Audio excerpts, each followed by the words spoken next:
जायते म्रियते न जायते म्रियते वा कदाचित् न जायते म्रियते वा कदाचित् न जायते म्रियते वा कदाचित् न जायते म्रियते वा कदाचित् नायं भूत्वा भवितवान् भूय नायं भूत्वा भवितवान् भूय नायं भूत्वा भवितवान् भूय नायं भूत्वा भवितवान् भूय न जायते म्रियते वा कदाचित् नायं भूत्वा भवितवान् भूय न जायते म्रियते वा कदाचित् नायं भूत्वा भवितवान् भूय न जायते म्रियते वा कदाचित् नायं भूत्वा भवितवान् भूय न जायते म्रियते वा कदाचित् नायं भूत्वा भवितवान् भूय अजो नित्य शाश्वतोऽयं पुराणो अजो नित्य शाश्वतोऽयं पुराणो अजो नित्य शाश्वतोऽयं पुराणो अजो नित्य शाश्वतोऽयं पुराणो न हन्यते हन्यमने शरीरे नान्यते अन्यमने शरीरे न हन्यते हन्यमने शरीरे नान्यते अन्यमने शरीरे अजो न जायते म्रियते वा कदाचित् नायं भूत्वा भवितवान् भूय अजो नित्य शाश्वतोऽयं पुराणो न हन्यते हन्यमने शरीरे नायते म्रियते वा कदाचित् नायं भूत्वा भवितवान् भूय अजो नित्य शाश्वतोऽयं पुराणो न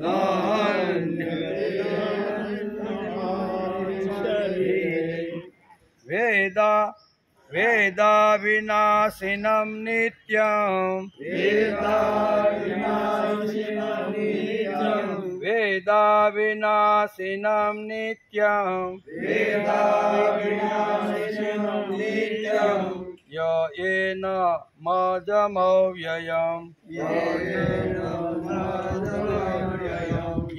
येन मजमव्ययम्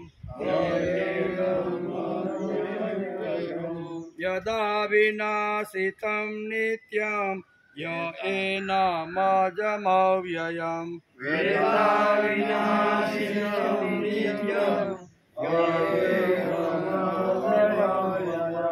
वेदा विनाशिनं नित्यं य येन मजमव्ययम्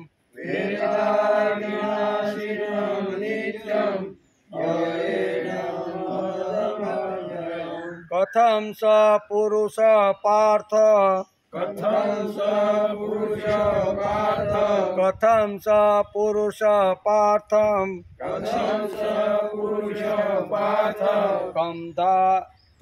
कं दातयति अन्तिकम् कं दातयति अन्तिकम् कं दायति अन्तिकम् कं दातयति अन्तिकम् कं दातयति अन्तिकम् कं दातयति अन्तिकम् कथं स पुरुष पार्थ કમ ધાયતે અંતિકમ કથં સ પુરુષ પાર્થ કં ધારયતિ હંતિકમ વેદા વિનાશિનમ નિત્યમ ય એનમજમવ્યયમ કથમ સ પુરુષ પાર્થ કમ ધાતયતિ હંતિકમ વેદાવિનાશિનં નિત્યં યયેન જમવ્યયમ કથમ સ પુરુષ પાર્થ કમ ધાતયતિ હંતિકમ. હવે બે શ્લોક આરે. ન જાયતે મ્રિયતે વા કદાચિત નાયં ભૂત્વા ભવિતા વા ન ભૂય અજો નિત્ય શાશ્વતોऽયં પુરાણો નાન્યતે હન્યમને શરીરે વેદા વિનાશિનમ નિત્યમ યેનમજમવ્યયમ કથમ સ પુરુષ પાર્થ કમ ધાતયંતિકમ હરિ ઓમ.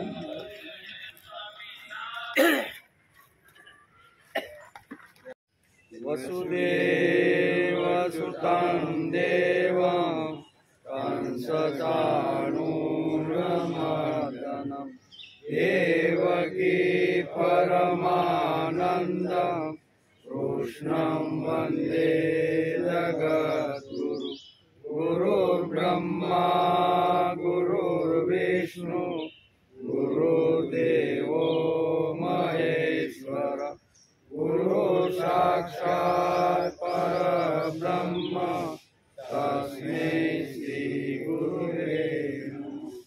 નારાયણં નમસ્કૃત્યં નરં ચૈવ નરોત્તમં દેવીં સરસ્વતી વ્યાસં તતો જયમુદીરયે તતો જયમુદીરયે.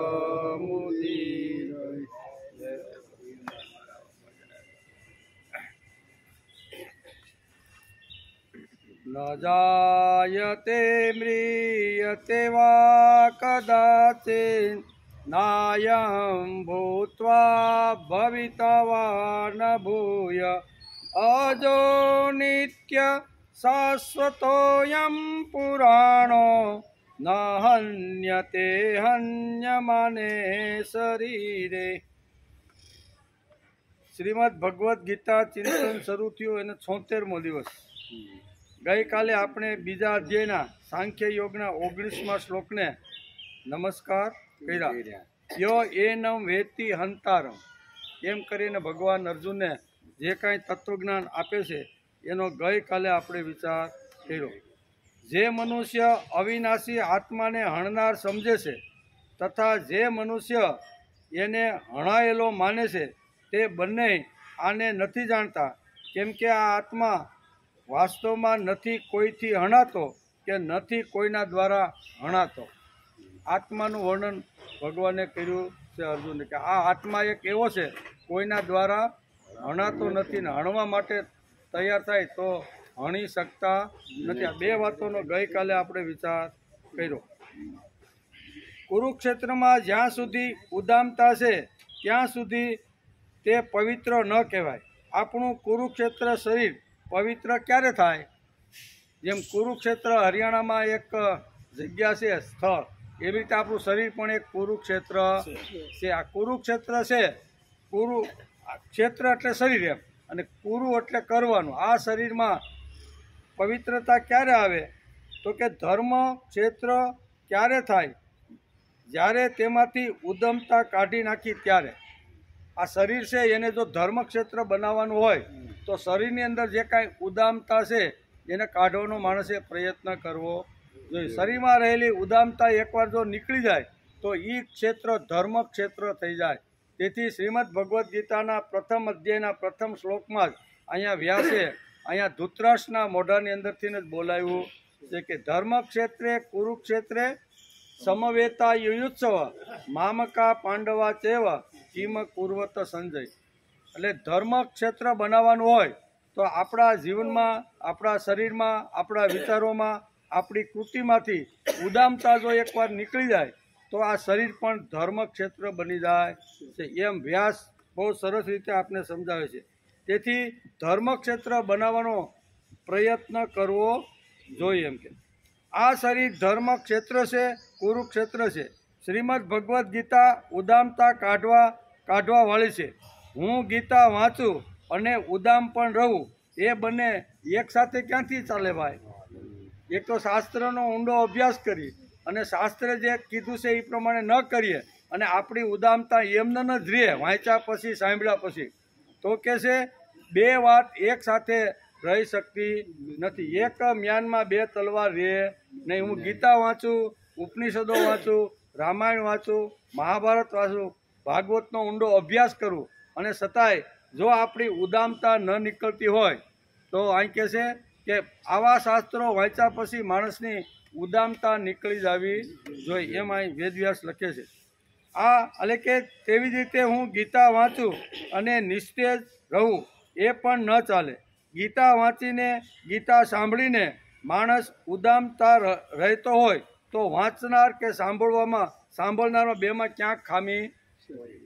શાસ્ત્રોનો અભ્યાસ કરતા હોય અથવા કરાવતા હોય અથવા સાંભળતા હોય અથવા કહેતા હોય, બેમાંથી એકાઈમાં જો શાસ્ત્ર વાંચ્યા પછી અને સાંભળ્યા પછી જો ઉદામતા નીકળતી ન હોય, તેજસ્વીતા માણસની અંદર આવતી ન હોય, કર્મ પ્રવણ જો માણસ બનતો ન હોય તો કહે છે કે કાં તો સાંભળનારમાં તકલીફ છે અને કાં તો સંભળાવનારમાં તકલીફ છે. ગીતામાં કોઈ તકલીફ નથી, શાસ્ત્રમાં કોઈ તકલીફ નથી. ઉપનિષદ વાંચો, પછી મહાભારત વાંચો કે રામાયણ વાંચો, એમાં તો જે કાંઈ સિદ્ધાંતો શાસ્ત્રોની અંદર જે લખ્યા છે એ તો બરોબર છે, પણ કાં તો સાંભળવાવાળામાં અગવડ છે અને કાં તો બોલવાવાળામાં તકલીફ હોય તો જ માણસની અંદર તેજસ્વીતા આવે નહીં. ઘણા કહે છે કે અમે ઘણીવાર ગીતા વાંચી છે, અમે ઘણીવાર ગીતા સાંભળી છે. નિસ્તેજતા અને ઉદામતા ન ગઈ હોય તો આપણે ગીતા વાંચી કે સાંભળી નથી. ગીતા કર્મ પ્રવણ માણસને બનાવે છે. કર્મ પ્રવણ એટલે માણસે 100 વર્ષ સુધી હસતા રમતા કિલોર કરતા કામ કરવું જોઈએ. કામ કરવું અહીં કે મરો ત્યાં સુધી, જ્યાં હાથ પગ હાલે, ઇન્દ્રિયો હાલે ને ત્યાં સુધી કામને છોડવાનું નથી. એમ આપણું કે. અને આ જો વાંચ્યા પછી, સાંભળ્યા પછી માણસનો કર્મ પ્રવૃત્તિ જો ન થતો હોય તો સાંભળવામાં કંઈક ગડબડ છે અથવા બોલવાવાળામાં કંઈક ગડબડ છે. એમ અહીંયા શ્રીમદ ભગવદ્ ગીતા વ્યાસ આપને સમજાવે છે. તેથી સારા વિચારો અથવા આવી રીતના ઉત્કૃષ્ટ શ્રીમદ ભગવદ્ ગીતાના વિચારો સાંભળ્યા પછી માણસની અંદર કર્મ પ્રવૃત્ત થવું જોઈએ. અને આખા કર્મ પ્રવૃત્ત બનાવવાળો શ્રીમદ ભગવદ્ ગીતાનો ગ્રંથ છે. કારણ કે આ બધા કે પ્રથમ અધ્યાયના 46મા શ્લોકની અંદર વ્યાસે લખ્યું છે કે આ ભાઈ જે લડવાના હથિયાર હતો ને એ હથિયારે ફેંકી દીધા અને પોતે અશ્રુભીની આંખે પાછલી બેઠકે જઈને બેસી ગયો કે ભગવાન હવે મારે લડવું નથી. અને એ જે કર્મ છોડી દીધું, એનું જે કર્મ હતું એ છોડી દીધું, એટલે કર્મમાં પાછો પ્રવૃત્ત થાય એના માટે ભગવાને અહીંયા શ્રીમદ ભગવદ્ ગીતાના 2જા અધ્યાયના સાંખ્ય યોગની અંદર 11મા શ્લોકથી 19મા શ્લોક સુધી આ પ્રયત્ન ભગવાને કર્યો છે. આખું તત્વજ્ઞાન સમજાવવાનો પ્રયત્ન કર્યો છે. શરીરની અંદર રહેલો જે આત્મા છે એ અને આત્માને કોઈ ભીંજવી શકે, આ બધી જ જે આજે શ્લોકો 11 થી 19 શ્લોકમાં જે ભગવાને જે વાતો કરીને એ વળીને બધી આ જ વાત અર્જુનને સમજાવે છે કે ભાઈ તું યુદ્ધ કર, કર્મની અંદર પાછો પ્રવૃત્ત તું થઈ જા. એટલે માણસે જીવેમાં શરદ સતમ, માણસે 100 વર્ષ સુધી હસતા રમતા જો જીવવાનું હોય તો કર્મ કર્યા વગર માણસે રહેવાનું નથી. જેમ જેમ ઉંમર બદલતી જાય, જેમ જેમ આપણી અવસ્થા બદલતી જાય એમ કર્મનો પ્રકાર બદલી કાઢવાનો, પણ કર્મ છોડવાનું નથી. બાળપણમાં અભ્યાસનો કર્મ હતો આપણી પાસે તો એ અભ્યાસ કરવાનો, વિદ્યા મેળવવાની, જ્ઞાન મેળવવાનું, જે કાંઈ મેળવવાનું છે એ 25 વર્ષ સુધીનું જે કર્મ હતું એ કર્મની અંદર પ્રવૃત્ત રહે અને આ શું કહેવાય, આ અવસ્થાની અંદર બ્રહ્મચર્ય વ્રતનું પાલન કરી અને વિદ્યા અને જ્ઞાન મેળવવાનું કામ કરતા. એ આપણી પ્રવૃત્તિ હતી. એમાં કોઈ કમાવા જવાનું કે કોઈના માટે વ્યવહાર કે કાંઈ હતું નહીં. એને આ જ પ્રવૃત્તિ કરવાની. અને પછી લગ્ન સંબંધની અંદર જોડાઈ જાય, ગૃહસ્થાશ્રમનો સ્વીકાર કરે, અને ત્યારે પછી એના કર્મનો પ્રકાર બદલી જાય છે કે ભાઈ અત્યાર સુધી હું જે કાંઈ ભણ્યો, જ્ઞાન મેળવ્યું, વિદ્યા મેળવી, જે કાંઈ મેળવવાનું હતું એ બધું મેળવ્યું બાપાના પૈસે, બરાબર. પણ હવે મારે કમાવાનું છે. મારે ગૃહસ્થાશ્રમ કરી અને સારામાં સારો ઉત્કૃષ્ટ સંસાર થાય એના માટે મારે પ્રવૃત્ત થવાનું છે. એટલે શ્રીમદ ભગવદ્ ગીતા આપને સમજાવે છે કે માણસે પ્રવૃત્ત થવું જોઈએ. એટલે કર્મનો પ્રકાર બદલો અને હવે ગૃહ સંસ્થાની અંદર અમારો ગૃહસ્થાશ્રમ સારામાં સારો કેમ બને, અમારું કુટુંબ સારું કેમ બને, અમારા કુટુંબમાં સારા સંસ્કારો કેવી રીતના આવે, અને અમે સારામાં સારો ધંધો નોકરી કરી અને ઉપાર્જન કરીને ધન અમારા ઘરમાં લાવી, આ અવસ્થામાં આ કામ કરવાનું છે. એટલે બ્રહ્મચર્યાશ્રમમાં કર્મ પ્રવૃત્ત વિદ્યા માટે હતો, અને હવે ગૃહસ્થાશ્રમની અંદર આજીવિકા એટલે ઉપાર્જન કરીને ધન લાવવાનું જે હતું એ પ્રકાર બદલી ગયો. હવે તારે કમાવાનું છે, મોટો થયો છે, સંસાર કરવાનો છે, જે બાળકો થાય એને ભણાવવાના છે, એને સંસ્કાર આપવાના છે. એટલે ઘરની બહાર નીકળીને તારે આવી રીતનું શું કહેવાય ધન ઉપાર્જન કરવાનું પ્રકાર બદલ્યો. પછી ધીમે ધીમે ધીમે મોટો થયો, એનો દીકરો 25 વર્ષનો થઈ ગયો, એટલે ભાઈ થઈ ગયા 51 વર્ષના. કેટલા? 51 વર્ષના થાય એટલે પાછો કર્મનો પ્રકાર બદલી કાઢવાનો છે. કર્મનો પ્રકાર બદલી કાઢવાનો એટલે શું કરવાનું? દીકરો યુવાન થઈ ગયો છે, એને પણ પરણાવી દીધો છે, એ મારા કરતાં હોશિયાર છે, સારું કમાય છે, અમે જે કમાતા એના કરતાં અનેક ગણી બુદ્ધિ આજે એની અંદર છે. એટલે બધું જે કાંઈ વ્યવહાર હોય ને, ધંધાનું જે કાંઈ એ બધું સુકાન એને ઓપી દેવાનું, અને પછી પાછો ત્રીજા પ્રકારનો કર્મ બદલવાનો. કર્મમાં પ્રવૃત્ત જ રહેવાનું, કર્મ છોડવાનું નથી. એટલે ત્રીજા પ્રકારનો જે કર્મ આવ્યું ને એને વાનપ્રસ્થાશ્રમ કહેવાય છે. આપણે જે બેઠા ને બધા એ કર્મનો પ્રકાર બદલી કાઢવાનો.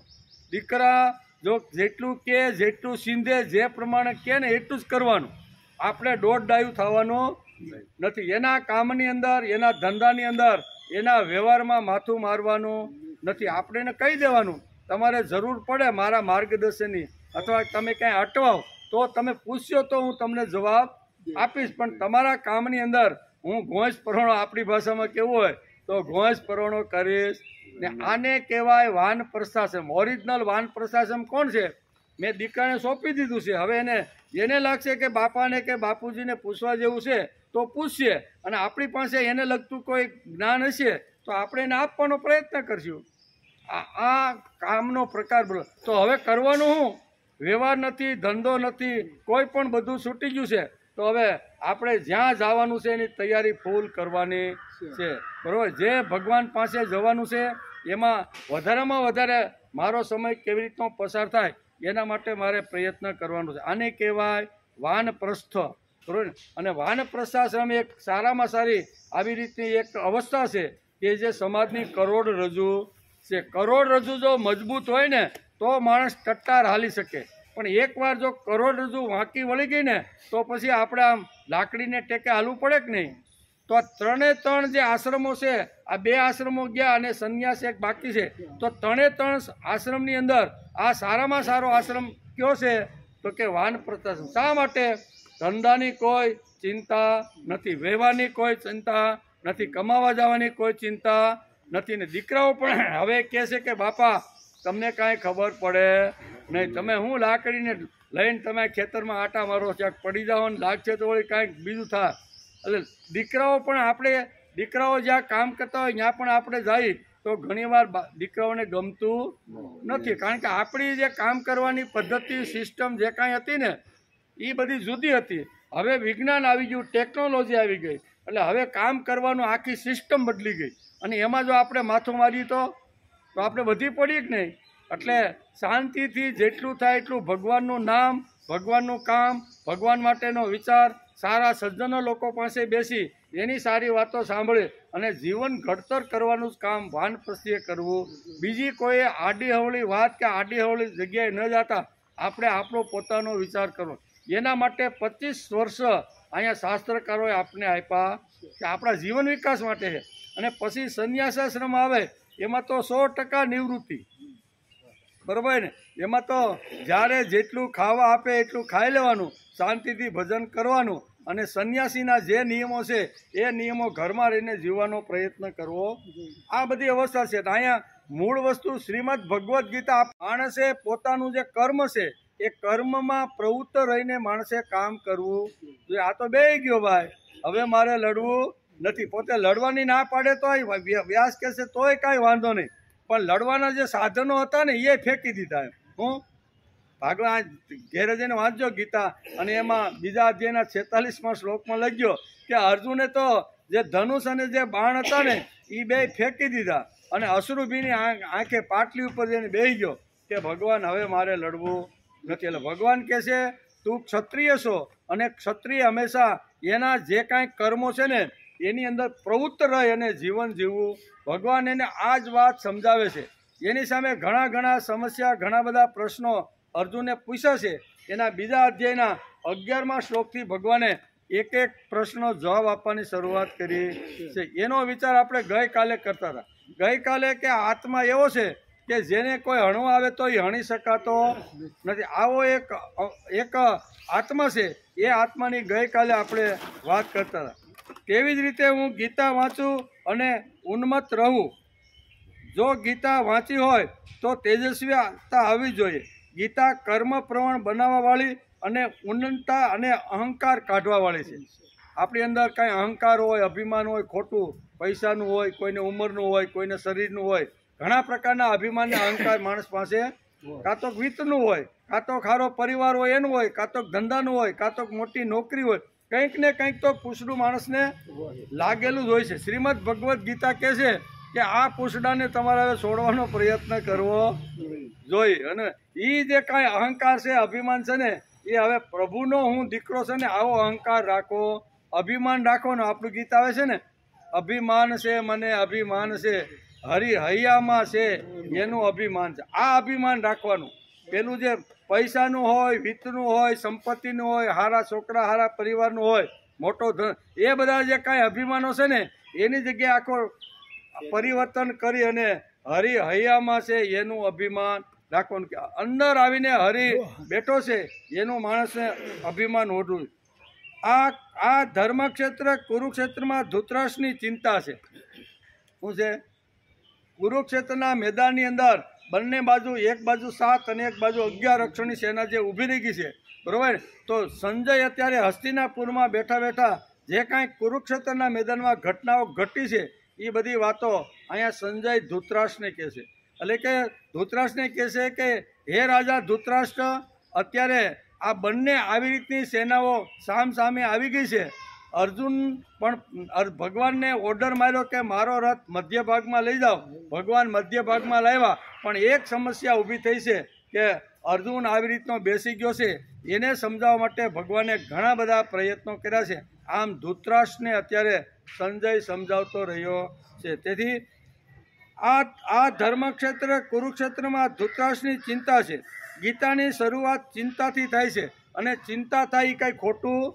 ચિંતા થાય તો માણસને કાંઈક કર્મ કરવાની ઈચ્છા. ચિંતા જ ન થાય, ખાવા પીવાનું મળી જાય, ઢગડાની જેમ બેઠો જ રહે, કોઈ પ્રકારની ચિંતા ન હોય તો શું થાય? શરીર વધે રાખે. એટલે શાસ્ત્રકારો કહે છે કે ચિંતા થાય એ કાંઈ ખોટું. ચિંતા થાય અને એમાંથી જો ચિંતન શરૂ થાય ને તો માણસની જિંદગીની અંદર ઘણી બધી વાતો આવી જાય. ચિંતા થયા પછી માણસને ચિંતનની શરૂઆત થાય છે.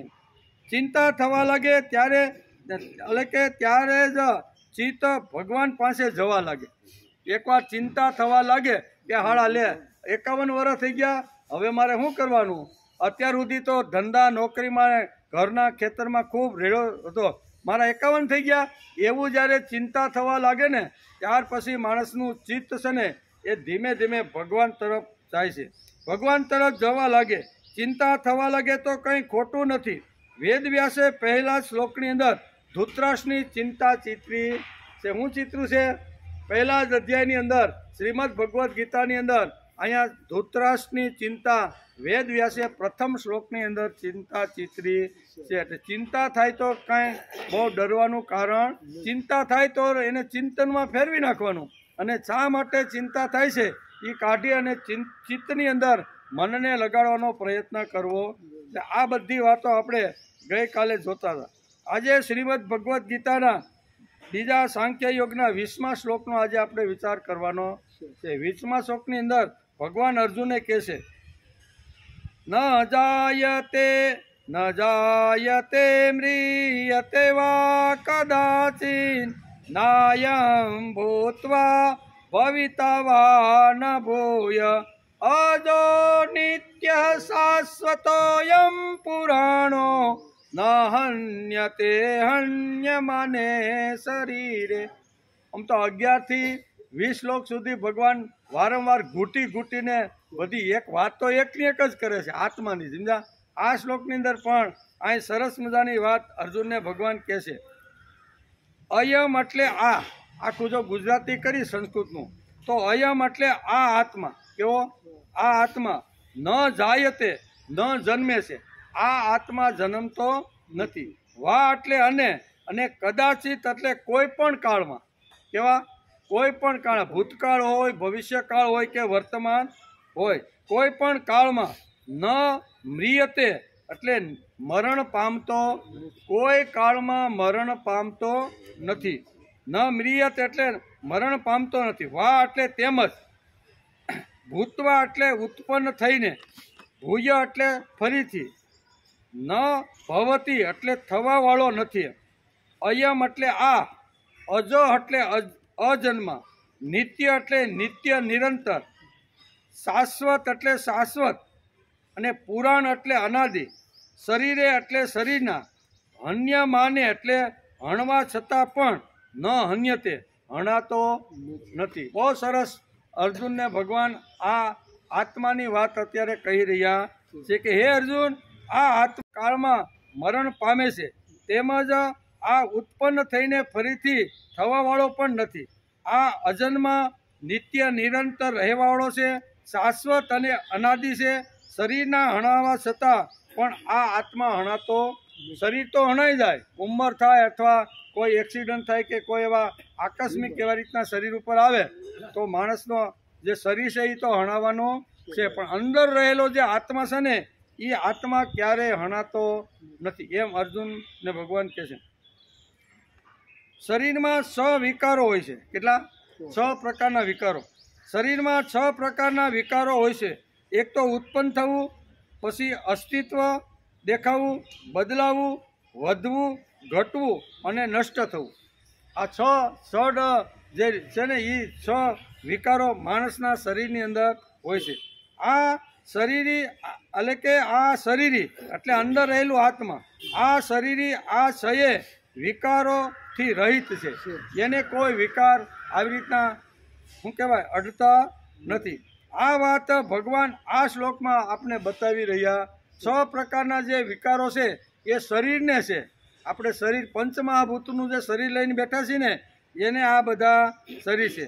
એટલે કે જાયતેસ્તિ વિપરિણમતે વર્ધતે પક્ષયતે અને વિનશ્યતે.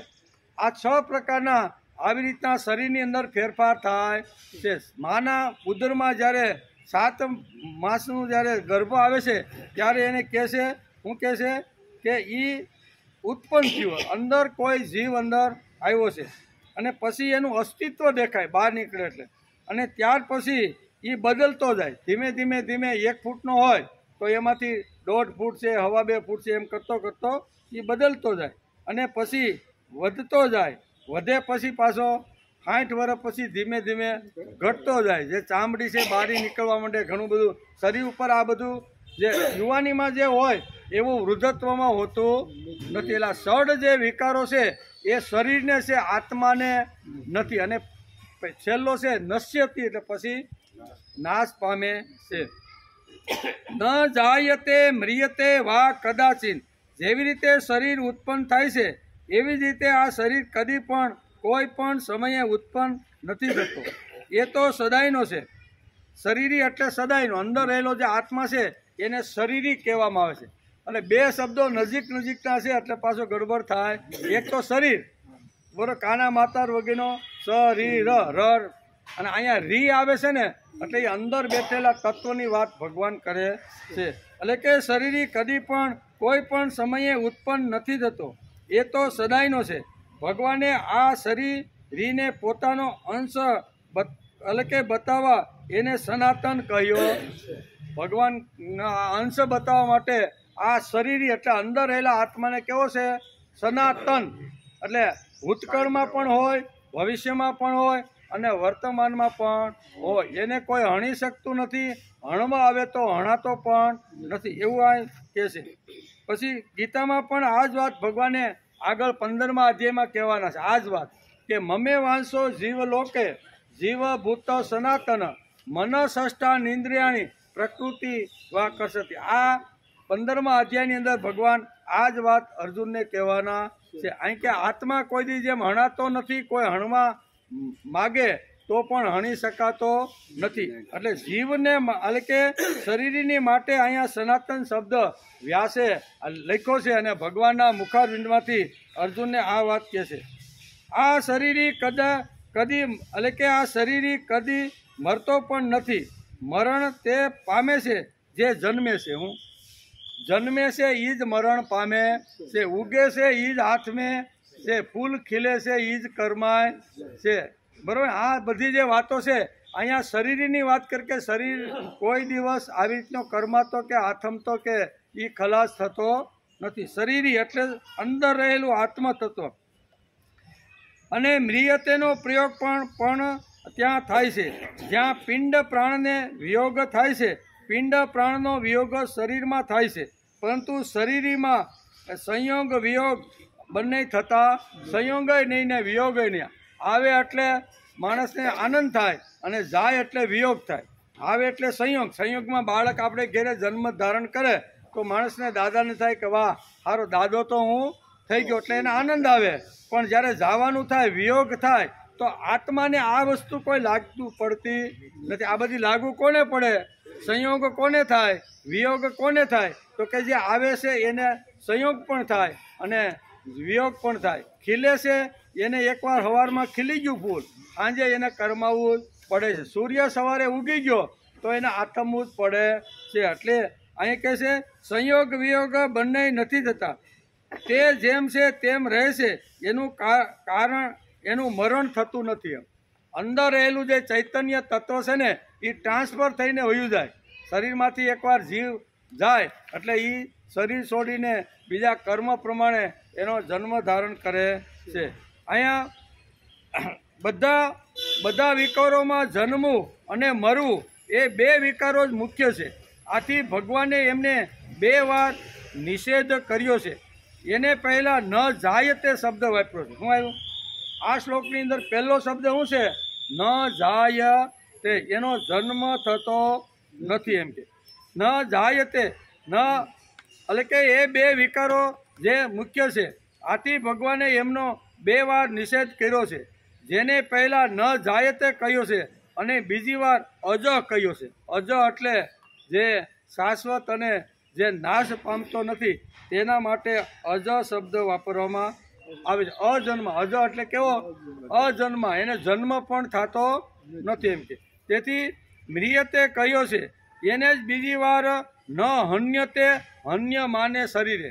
આ જે અજ એટલે કે શાશ્વત રૂપને એ અજ અને અમર છે. એ પુરાણો છે, હજારો વર્ષ પહેલા પુરાણો છે. અયમ ભૂતવા ભવિતા વા ન ભૂય. આ અવિનાશી નિત્ય તત્વ પેદા થઈને ફરી હોવાવાળું નથી. અર્થાત એ સ્વતઃ સિદ્ધ નિર્વિકાર છે. જેવી રીતે બાળક જન્મે છે તો તે પેદા થયા પછી તે અસ્તિત્વમાં આવે છે. જ્યાં સુધી તે ગર્ભમાં નથી આવતું ત્યાં સુધી બાળક છે. એમ તેનું અસ્તિત્વ હોવાપણું કોઈ પણ નથી કહેતું. તાત્પર્ય એ કે બાળકનું અસ્તિત્વ જન્મ થયા પછી જ થાય છે, કારણ કે એ વિકાર અસ્તિત્વના આદિ અને અંત હોય છે.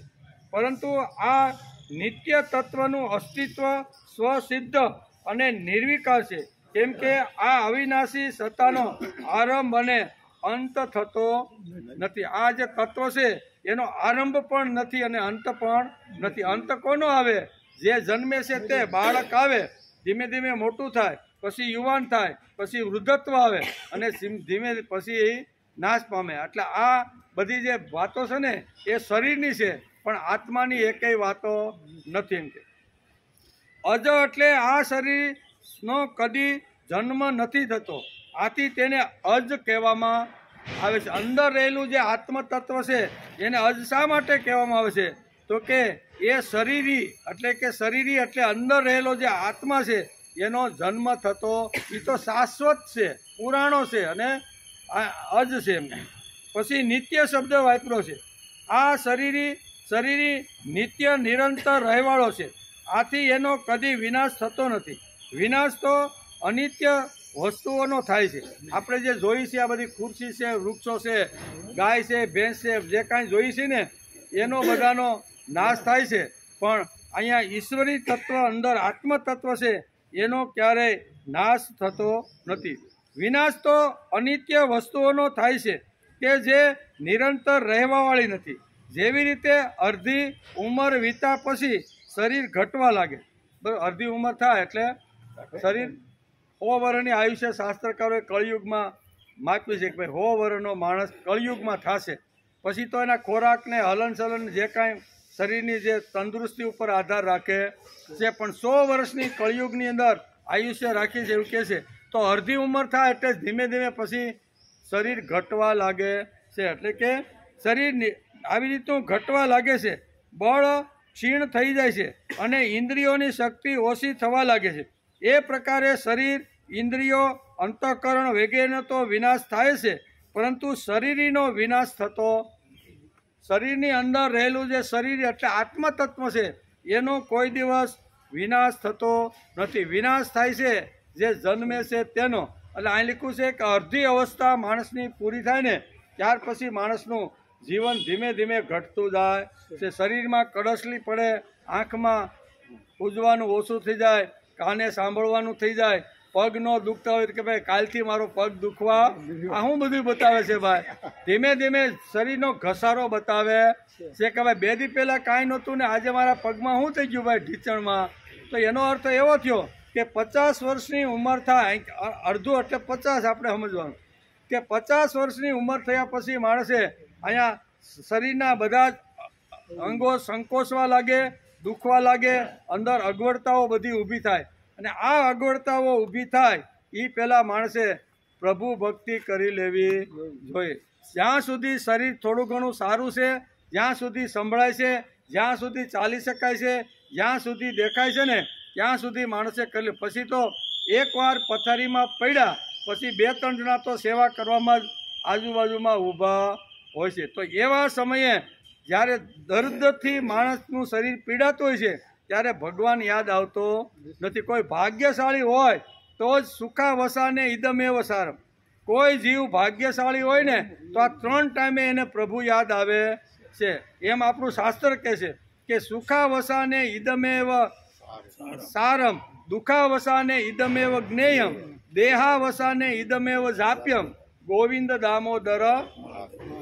જે આવી રીતનું જે સારું સજ્જન જે પુરુષ હોય છે ને એવા જ લોકોને આવા સમયે પ્રભુને યાદ આવે છે. નકર તો પથારીમાં કણસતા હોય બાપલિયા કરતા હોય, હવે છોકરાનું શું થાય, આ પૌત્રને મારે પરણાવવાનો હતો પણ હું તો હવે ખાટલામાં પડી ગયો, હવે એનું શું થાય? આવી અનેક પ્રકારની ચિંતાઓ લઈને જો માણસ બેઠો હોય તો અંત સમયે પણ પ્રભુ એને યાદ આવતો નથી. જે પુણ્યશાળી જીવ છે, જે સારો જીવ છે, જે ભક્ત વત્સલ જીવ છે ને આવા જીવને એને સુખના સમયે પણ પ્રભુ યાદ આવે, દુઃખના સમયે પણ પ્રભુ યાદ આવે અને જવાની જે વખતે તૈયારી હોય અંત સમયે પણ પ્રભુને જ યાદ કરતો હોય છે. તેથી માણસે આ અડધી ઉંમર થયા પછી માણસે વિચાર કરી લેવાનો કે હવે મારે જ્યાં જવાનું છે એની જ મારે તૈયારી કરવાની છે. અત્યાર સુધી છોકરાઓ માટે જીવો, પત્ની માટે જીવો, ધંધા માટે જીવો, નોકરી માટે જીવો.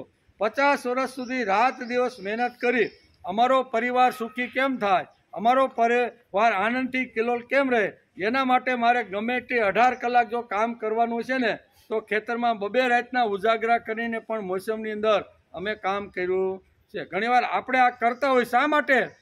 પરિવારને સુખી કરવા માટે. મારે ભલે થોડું દુઃખ ભોગવવું પડે, મારે ભલે સુખનો થોડોક ત્યાગ કરવો પડે, પણ મારો પરિવાર સુખી થવો જોઈએ. આવું રાત દિવસ માણસ મહેનત કરે અને જ્યારે એ 60-65ની ઉંમરે પહોંચે અને પછી ધીમે ધીમે બધા અંગો ઢીલા પડવા લાગે ને, ત્યારે પછી ઘરની અંદર જો સારો પરિવાર હોય, દિવ્ય પરિવાર હોય, તેજસ્વી પરિવાર હોય, ભક્ત વત્સલ પરિવાર હોય ને, તો બાપાની કે માની કાળજી કરે. નહીં તો કે આ ડોહો નડે છે બહુ, હવે તારા માટે એને કેટલો બધો ત્યાગ કર્યો, કેટલી બધી મહેનત કરી, એક ટાણું કદાચ જમીને મારો દીકરો મોટો થાય, સારો થાય, સુરત જાય, ભણે, હીરાની મોટી ફેક્ટરી છે, પ્રયત્ન કરે કે નહીં? અને કર્યા જ છે એમ કે. અને પછી કોઈ ઘરમાંથી અડધૂત કરી અને કે બાપા તમને કાંઈ ખબર પડતી નહીં, તમારે બોલવાનું બંધ, તમને જેટલું આપે જેવી રીતે કહે ને એવું તમારે જોવાનું, ત્યારે કેટલો આંચકો લાગે. તો ઘણીવાર માણસને વિચાર આવવો જોઈએ કે જેના માટે હું આટલી મહેનત કરી, જેના માટે આટલો મેં ત્યાગ કર્યો, જેના માટે આટલા મોટા દુઃખ સહન કર્યા, તો આજે મારી સ્થિતિ આવી કેમ છે, એ પાછું વળીને માણસે જોવાનો પ્રયત્ન કરવો. જેના માટે જીવો, બરાબર, જેના માટે જીવો, કોના માટે? પરિવાર માટે, કુટુંબ માટે જીવો, બરાબર. તો આજે મારી સ્થિતિ આવી કેમ છે?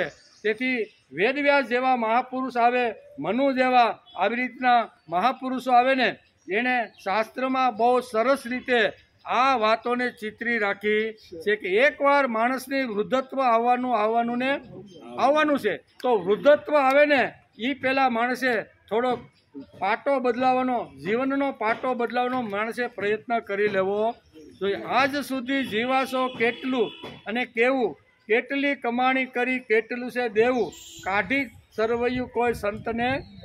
આ તરફ માણસે વળવાનો પ્રયત્ન કર્યો અને એ પ્રમાણે માણસ વળતો નથી ને, એટલે ઘરની અંદર, કુટુંબની અંદર દુઃખી થાય છે અને વૃદ્ધાવસ્થામાં જવું પડે. એનું કારણ શું છે કે પાટો આપણે બદલો નહીં. એટલે આપણે ઘણીવાર ન કહેવાના શબ્દો ઘણીવાર આપણી ઉંમર પ્રમાણે ઘણીવાર કહેતા હોય છે. તેથી પુત્ર વધુને આ ગમતું નથી. તે કે ભલે 10,000 મહિને દેવા પડે પણ બાપાને વૃદ્ધાવસ્થામાં મૂકે, આવું બને કે નહીં? તો એનું કારણ શું છે કે પરિવારની, જે પરિવાર માટે મેં મહેનત કરી, જે પરિવાર માટે મેં રાત દિવસ જોયા વગર ગધેડાની જેમ મજૂરી કરી અને આને મોટો કરવાનો પ્રયત્ન કર્યો છે, પણ આજે આવી મારી હાલત કેમ છે? તેથી શાસ્ત્રકારોએ બહુ સુંદર વ્યવસ્થા આપણને આપી છે કે 2 પ્રવૃત્તિના અને 2 નિવૃત્તિના માર્ગો, 2 માર્ગો આપી દીધા. પહેલા 2 છે પ્રવૃત્તિના, એટલે બ્રહ્મચર્યાશ્રમ અને ગૃહસ્થાશ્રમ છે એ આપણે પ્રવૃત્તિ કરવાના હતા, અને નિવૃત્તિના આવ્યા એટલે વાનપ્રસ્થાશ્રમ અને સંન્યાસાશ્રમ, આ 50 વર્ષ જે છે ને એ મારા નિવૃત્તિના છે. તેથી પાટો બદલી અને પ્રભુનું કામ, પ્રભુનું નામ, પ્રભુના માટે જીવવાનો જો પ્રયત્ન કરીને તો ભગવાન પણ આપણે સંભાળવાનો પ્રયત્ન કરે છે. આ બધી વાતો શાસ્ત્રકારોએ લખી છે. તેથી અહીં શ્રીમદ ભગવદ્ ગીતામાં કહે છે કે આપણા શરીરના 6 ભાવ છે.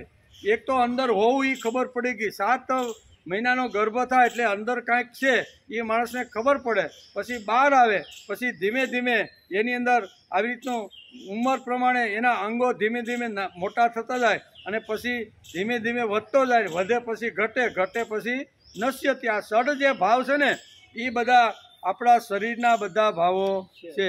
એ આત્માના લાગુ પડતું નથી, આત્માનો કોઈ આમાં ભાવ જ નથી.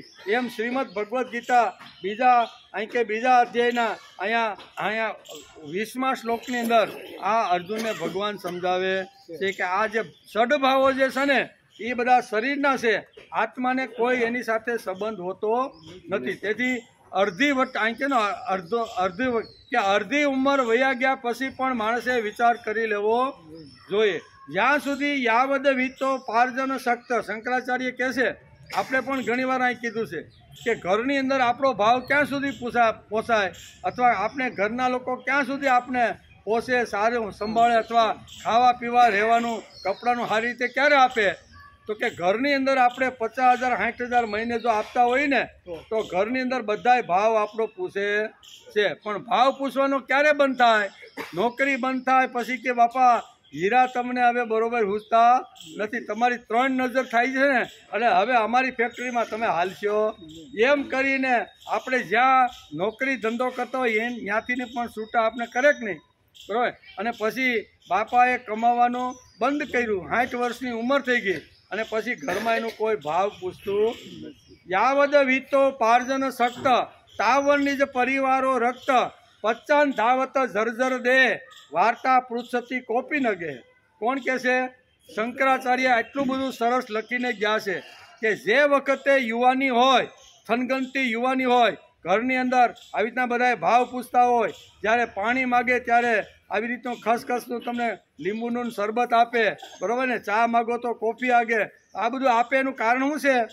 કે એ ભાઈ કમાઈને ઘરની અંદર પૈસા આપે છે. પણ એ જ વ્યક્તિ જ્યારે ધીમે ધીમે ધીમે ધીમે ઘટતી જ્યારે ઉંમર એની વધી જાય, ઉંમર એટલે કે ઉંમર ઓમ વધે અને શરીર ઓમ તો ઘટવાનું છે, ઉંમર જ્યારે વધી જાય, કમાવાનું બંધ થાય અને પછીની જે હાલત છે ને એ શંકરાચાર્ય કે જોવા જેવી છે. યાવદ વિત્તો, વિત્ત એટલે પૈસા, નોકરી ધંધો કરીને જ્યારે ઘરની અંદર પૈસા લાવે છે ને, યાવદ વિત્તો પાર્જન શક્ત, ઉપાર્જન એટલે મહેનત કરી, પરસેવો પાડવો, પુરુષાર્થ કરવો, નોકરી કરવી, ધંધો કરવો, આ ઉપાર્જન કરીને જે પૈસો ઘરની અંદર, અહીંયા માં હોય તો માં ને ઘરવાળી હોય તો ઘરવાળી, એને જ્યારે હાથની અંદર 50,000 રૂપિયાનો જ્યારે પગારનો પહેલો આવે ત્યારે ઘરના બધા એનો સુંદર મજાનો ભાવ પૂછે છે, બરોબર. જો પંખો વિયો ગયો હોય ને તો ઓલું આમ ફરફરિયું લઈને કે લે બે સોફા પર, આ બહુ બહારથી આવ્યા, લાઇટ વહી ગઈ છે ને એટલે હું તમને હવા નાખી, થાય કે ન થાય? હુકામાં પૈસા આપ્યા એટલે. અને ઈનો ઈ જ માણસ જ્યારે 60 વર્ષનો થાય છે અને લાઇટ વહી ગયો હોય ત્યારે કોઈ આવે પંખો લઈને પાસે આવે, પૂછતાય નથી. કે કહેવાનો અર્થ કે યાવદ વિત્તો પાર્જન શક્ત તાવરની જ પરિવાર, ક્યાં સુધી પરિવાર એની સારામાં સારી કેર, સારામાં સારી સંભાળ, સારામાં સારી એની વ્યવસ્થાઓ બધી ઘરના બૈરાઓ બધા કરતા હોય છે. પણ ક્યાં સુધી? તો કે યાવદ વિત્તો પાર્જન શક્ત તાવરની જ પરિવારો રક્ત પચ્ચન ધાવત ઝરઝર દે. પછી આંખે સૂઝવાનું બંધ થઈ જાય, કાને સાંભળવાનું બંધ થઈ જાય, ફેક્ટરીમાંથી રજા આપી દીધી હોય, આવકનું કોઈ સાધન ન હોય અને લાકડીને ટેકે 60 વર્ષે જ્યારે વડલા હેઠેથી બેહીને ગમે ત્યાં બાકડા ઉપરથી બેહીને ઘેરે આવે ને, પછી બાપા તો તરસા થયા હોય, 9 વાગ્યાના નીકળી ગયા હોય ને 12 વાગ્યા આવે, એટલે ધીમે ધીમે ધીમે પગથિયા ચડી અને ઘરે આવે, સોફા ઉપર બેસે અને બાપા કે બહુ તરસ લાગી છે ભાઈ, આજે પાણીની બાટલી ખિસ્સામાં. અધ્યાય 2 સાંખ્ય યોગ અને શ્લોક 20. આગળ અર્જુનનો પ્રશ્ન હતો, એનો જવાબ અત્યારે 20મા શ્લોકમાં. કયો પ્રશ્ન હતો? કે હે ભગવાન, આ સામે પિતામાં ભીષ્મ, બરાબર, એટલે જે મારા વડદાદા છે, પરદાદા છે, બરાબર, અને જેની પાસેથી મેં વિદ્યા અને શસ્ત્ર અસ્ત્ર બેયની વિદ્યા જેણે મને શીખવાડી છે એવા દોઢ ગુરુ છે, એ બેયને જો હું હણી નાખું તો મને પાપ જ લાગે ને? આ પ્રશ્ન કોનો હતો? આગલા શ્લોકમાં આપણે પહેલા અધ્યાયમાં જોતા હતા કે અર્જુનના જે કાંઈ પ્રશ્ન હતા ને એ એક પ્રશ્ન આ હતો કે આવા મહાત્માઓને મારીને મને તો ખૂબ જ મોટું પાપ મળે છે. આ મહાત્માને તો નમસ્કાર જ કરવા જોઈએ, આને તો પગે લાગી અને એના પગનું ચરણામૃત લઈને મારે પવિત્ર થવું જોઈએ, અને એને તમે હણવાની વાત કરો છો તો એ તો શક્ય નથી. એટલે ભગવાન આ જવાબ આપે છે કે આત્માને કોઈ હણી શકતું નથી, અને કોઈ હણવા માટે જો તૈયાર થાય તો આત્મા કોઈથી હણાતો. આ અર્જુનનો જે કાંઈ પ્રશ્ન હતો ને, આ તો તું સામાન્ય આજે છે અને આવતીકાલે નથી રહેવાના, આગળ કોઈ જગ્યાએ હતા અને અત્યારે કુરુક્ષેત્રના મેદાનમાં હું, તું અને આ 18 અક્ષણી બધા ભેગા થયા છે. આજે સહી, આવતીકાલે આમાંથી કોઈ નહીં હોય, અને આના પછી ક્યાંય જન્મ લઈને નવું શરીર ધારણ કરવાના છે. એટલે તું ચિંતા છોડી દે, એમ ભગવાન અહીંયા આ શ્લોક દ્વારા સમજ કે તું હણવાની વાત કરે છે, પાપની વાત કરે છે, નરકની વાત કરે છે, કે આવા મહાત્માને મારીને મારે નરકમાં જવું નથી. ત્યારે ભગવાન કહે છે કે ન જાયતે મ્રિયતે. શું કહે છે? આ આત્મા ન જન્મે છે અને ન કોઈ પણ કાળમાં મરણ પામે છે. આત્મા તો અમર છે, શરીર આવ્યા છે એટલે આજે નહીં તો કાલે ભીષ્મ પિતામાં જવાના, દ્રોણાચાર્ય જવાના, હું પણ જવાનો, તુંય પણ જવાનો. ભગવાન બધું જ આ શ્લોકની અંદર કહે છે કે આપણે બધાય પહેલાં નહોતા અને પછી આવ્યા, અને હવે પછી નહીં હોય તો કોઈ જગ્યાએ જવાના સહી. માટે તું યુદ્ધ કર. શું કહે છે? માટે તું યુદ્ધ કર, એમ કહે છે કે આ શરીર એટલે કે આ આત્મા ન જન્મે છે અને ન કોઈ પણ કાળમાં મરણ પામે છે, તેમજ આ ઉત્પન્ન થઈને ફરીથી થવાવાળો નથી. આ અજન્મા, નિત્ય નિરંતર રહેવાવાળો, શાશ્વત, અનાદિ છે. કેવો આત્મા કેવો છે? શાશ્વત છે, અનાદિ છે, નિત્ય નિરંતર છે અને અજન્મા છે. આ શ્લોકમાં અહીંયા 4 વિશેષણો આત્મા માટે લગાડ્યા છે. આત્મા કેવો છે? તો કે આત્મા અજન્મા છે. આત્મા કેવો છે? તો કે નિત્ય નિરંતર છે. આત્મા કેવો છે? તો કે શાશ્વત છે.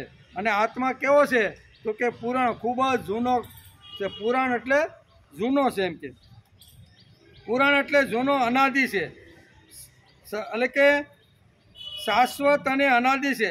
શરીરના હણાવા છતાં પણ આ આત્મા હણાતો નથી. એમ ભગવાન અત્યારે અર્જુનને કહે છે, માટે તું ગાંડી ઉઠાવ અને તું જેને સ્વજન સમજીને બેઠો છો એને તું હણ, એમ ભગવાન કહે છે. શ્રીમદ ભગવદ્ ગીતા 2જા અધ્યાયમાં માનસશાસ્ત્ર વિવેચન કરે છે. તેમાં ભગવાને ચારવાક ઇત્યાદિ દેહાત્મવાદીઓને જવાબ આપ્યો. ફક્ત દેહ જ મારો છે, એને શણગારો, સારી રીતે રાખો, દેહ છે ત્યાં સુધી ખાઓ પીઓ મજા કરો. આવો જે ઘણા લોકોનો વિચાર છે ને, એ વિચારોનું ખંડન શ્રીમદ ભગવદ્ ગીતાએ 2જા અધ્યાયની અંદર અહીંયા ભગવાને કર્યું. એનું ખંડન કરી નાખ્યું. તમે દેહની જે ખાલી વાત કરો છો, દેહ તો આવવા જવા વાળો છે. પંચમહાભૂતનું આ એક તત્વનું બનેલું જે શરીર છે, જે શરીર આવે પણ છે અને જાય પણ છે, પણ અંદર રહેલું જે આત્મ તત્વ છે એને સમજવાનો પ્રયત્ન કરવો જોઈએ. એટલે દેહાત્મવાદી, દેહ જ શ્રેષ્ઠ છે અને આ દેહ મળ્યો છે તો એને ભોગવી લ્યો, આના પછી દેહ બીજો કાંઈ છે. આવા જે લોકો હતા એવા લોકોને શ્રીમદ ભગવદ્ ગીતા એનું ખંડન કરીને ભગવાન 2જા અધ્યાયની અંદર એને જવાબ આપે છે. વિષય અને વિષયજન્ય સુખો અંતઃકરણ ગોચર છે પણ આત્મગોચર નથી, એમ સમજાવે છે. તેથી મન સંચલ થાય, બુદ્ધિ બગડી પગડે પણ આત્મ સ્વરૂપ બદલશે નહીં. બુદ્ધિ બગડે, મન બગડે, ઇન્દ્રિયો આમ તેમ આડી હવળી ભાગે, પણ અંદર રહેલું જે આત્મ તત્વ છે ને એના રૂપ કોઈ દી બદલાશે નહીં, એમ ભગવાન કહે છે. સુખ દુઃખ અથવા મૃત્યુ અંતઃકરણની અવસ્થાઓ છે, આત્મારામની અવસ્થા નથી. આવવું જવું અને સડ વિકારો ધીમે ધીમે મોટા થાય, આગળ વધે અને પછી નષ્ટ થાય. આ બધું આ શરીરના બધા કારણો છે, આત્માના કારણો નથી. એમ ભગવાને અર્જુને આ 20મા શ્લોકની અંદર આ વાત સમજાવે છે. ભગવાને શ્રીમદ ભગવદ્ ગીતાના 2જા અધ્યાયમાં પ્રભાવી વિચારો સમજાવ્યા છે. શ્રીમદ ભગવતના 11મા શ્લોકોથી ભગવાને પ્રભાવી અને તેજસ્વી વિચારો સમજાવવાનો અર્જુનને પ્રયત્ન કર્યો છે. કોઈ પણ હિસાબે આ જે બેસી ગયો છે ને એને ઊભો કરીને કર્મ પ્રવૃત્તિ ભગવાનને કરવાનો છે. એટલે ભગવાને શ્રીમદ ભગવદ્ ગીતાના 2જા અધ્યાયમાં પ્રભાવી વિચારો સમજાવ્યા છે. આ શ્લોકમાં ક્ષણિક વિજ્ઞાનવાદીઓનું, પછી દેહાત્મવાદીઓનું અને ત્યાર પછી તાર્કિક લોકોનું ખંડન કર્યું છે. ભગવાને 3 વાતો આ અધ્યાયની અંદર સમજાવી છે. વિજ્ઞાનવાદની સમજાવી છે, દેહાત્મવાદીઓની સમજાવી છે અને તાર્કિક જે લોકો જે દલીલો કરે છે ખોટી, કે શરીર છે ત્યાં સુધી બધું ભોગવી લ્યો, શરીર ગયા પછી ક્યાં જવાનું છે એનો કોઈ બીજો જન્મ નથી, આવા જે તાર્કિક જે લોકો છે ને એનું અહીંયા ભગવાન ખંડન કરી અને જવાબ આપે છે. દેહને અવસ્થાંતર હોવાથી મૃત્યુ માટે સાદી સીધી ઉપમા આપી દીધી છે કે મરણ એટલે કપડાં બદલવા જવા. આ અધ્યાયની અંદર સીધું સાદું મરણનું જે તત્વ છે એનું સરળ રીતે ભગવાને સમજાવીને કહી દીધું છે કે મરણ એટલે અહીંયા કપડાં બદલવા જવું. કપડાં જેમ મેલા થાય, ગંદા થાય અને જેમ કપડાં બદલી છીએ અને કપડાં બદલતી વખતે એમ આ એક જે શરીર છે એ શરીર છોડી અને બીજા શરીરમાં માણસ જાય છે ત્યારે દુઃખ થવું જોઈએ. એટલે કપડાનું ઉદાહરણ આપ્યું છે. કારેલું કડવું છે, કેવું છે ને, મરચું તીખું છે, લીંબુ ખાટું છે, શેરડી આ બધું છે કે નહીં. એટલે કે કારેલું કડવું છે, મરચું તીખું છે, લીંબુ ખાટું છે, મીઠું ખારું છે, શેરડી મીઠી છે. આ બધા તેમના દોષ નથી પણ તેના સ્વભાવ છે. શું છે? આ કાંઈનો દોષ છે ભાઈ? લીંબુ ખાટું છે એનો કાંઈ દોષ નથી. કારેલું કડવું છે એનો કાંઈ દોષ?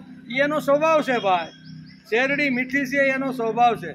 પછી મીઠું ખારું છે ને એ એનો સ્વભાવ છે, એનો દોષ નથી કે ને, એનો દોષ નથી. તેવી જ રીતે દેહનું જવું એ દોષ નથી, પણ એનો સ્વભાવ છે.